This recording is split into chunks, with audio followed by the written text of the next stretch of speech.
Nalgonda corporation తొలి సర్వసభ్య సమావేశాన్ని అయ్యింది. దానిలో భాగంగా ఎజెండా ఆమోదించడం ఏకాభిప్రాయంతో ఎజెండా ఆమోదించడం జరిగింది. దాంట్లో వారు సభ్యులు కోరుకున్న విధంగా అన్నిటినీ సాల్వ్ చేస్తానని వారికి హామీ ఇవ్వడం జరిగింది.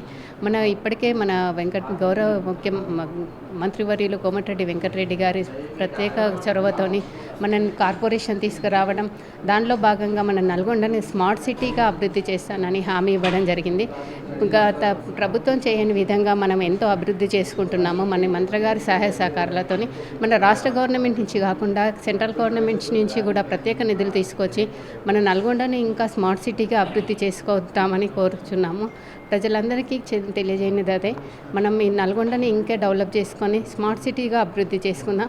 48 డివిజన్లలోని పార్టీలకు అతీతంగా వారి అన్ని డివిజన్లను పార్టీలకు అతీతంగా అభివృద్ధి చేస్తానని, ఎలాంటి భేదభావాలు లేకుండా తప్పకుండా అభివృద్ధి చేస్తానని కోరుకుంటున్నాను.